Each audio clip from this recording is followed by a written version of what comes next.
Hello everyone, welcome to a LEGO Star Wars set review. Take a look at set number 75107, Jango Fett. This is an 85-piece set that was released officially on September the 4th of 2015. Contains basically no minifigures, as this is a buildable figure. So this is one of the first few in the buildable figures lineup. You can see on the back of the box there are some other interesting figures that were included, as well as the play features that we'll look at in today's review, as well as the height and measurements at the top corner of the box there. With that being said, let's go ahead and crack this open and see what's inside. If you do go on to enjoy the review, make sure to hit that like button. Let's open this up. So with these buildable figures, they come in a pretty tall box with a thumb tab on the bottom, which normally I don't like doing thumb tabs, but I'll make an exception just for this set because I don't think my copy here will be easy to open with an X-Acto knife, but pretty clean opening. So the set contains one bag with a good majority of the Technic/constructible figure parts, some Technic-esque parts, the main torso frame of the build, and the instructions. So we'll check back in once this build is assembled. Alrighty, here's the set all assembled, and honestly, it was okay. For a set that was from 2015, it's got some issues by today's standards that feel just a little off, but overall, from looking at it from the front, this figure is awesome. You got a lot of posability because, again, it is using a lot of ball joints where you can get some fun action poses. Now, of course, my copy is brand new, so the joints are a little tight, but just to give you an idea, that's how quick and easy it was to get them into a pose. And I think that looks awesome, all things considered. Man, I like how it has some reflective printing on the certain pieces, like say the knee joints area. There's like a sand blue Technic thing that has some printing on there that even has some battle damage scratches. And the same could be said for the torso bit. Again, shiny reflective material, which is different than the regular metallic silver pieces that are actual pieces on like the foot and the shin pads, which were developed just for these buildable figures and haven't been seen since. The blaster is a little lackluster from what Jango Fett's blasters look like. If I'm being honest, it's very slapped together, but hey, at least if you take them off, you can attach it to a little holster of sorts right here, which attach, and it's a little bit loose, but that's okay if you're trying to do stop motions, I guess. And there is a wrist-mounted rocket on there, which can't necessarily be fired off, but you can manually remove to make it look like it's firing off. Very cool details. Speaking of missiles, you have the jetpack, which looks a little weird, admittedly.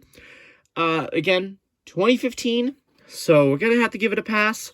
But if you push this thing at here, you can push that up and shoot out a flick fire missile of sorts, which uses a metallic silver cup, which is a pretty cool build technique, but it's just 3 pieces. Simple, but it gets the job done. So if you want, you could get some fun poses where Jango's bending over to fire that. It's a little wimpy, but admittedly, if you're really trying to push it, you could make it go pretty far. Yeah, there we go.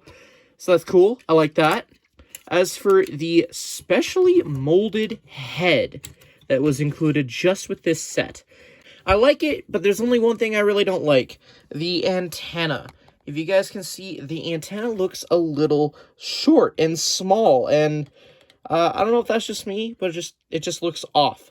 I wish it was just a little bit taller, would have looked a lot better, but overall, it's a nice little head piece that's just exclusive to the set. You can kind of see the details right there with how that mold was done, if you're wondering. But yeah, a lot of pieces covering up this build.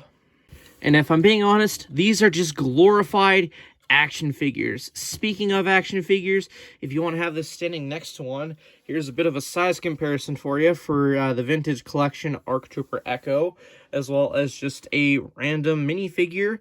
Give you an idea of the actual scaling of this, because this is quite a big build, which is fine, especially for the price point. But yeah, I don't think there's really much else I can say about this build other than how posable and fun it is, and overall looking cool. So let's have a look at what else this set has to offer. Having a look at the instructions, it's the exact same as the box art, just minus the piece counting, I guess. But pretty straightforward building instructions. It only took like maybe 15 minutes for me to build this overall. Is a lot of heavy Technic-oriented sections, which if you don't like Technic, you will get annoyed from this. But I think the end result is pretty good. Flipping all the way back here, you can see just how cool that is, along with a parts listing.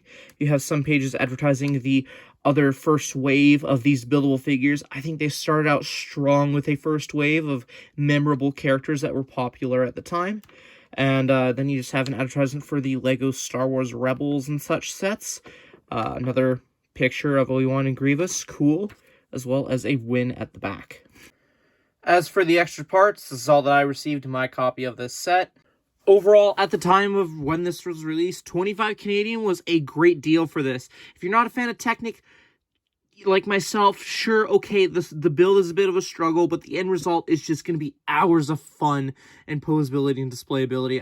I like this. Yes, certain sections are dated by today's standards as the time's recording, but I think if you overlook that, this is a great build. If you're trying to find one of these in a sealed state, it can cost you around the 50 to 100 Canadian price point in a sealed state, so just, I don't know, maybe pick it up used if you want, but still, it's a fun build experience either way.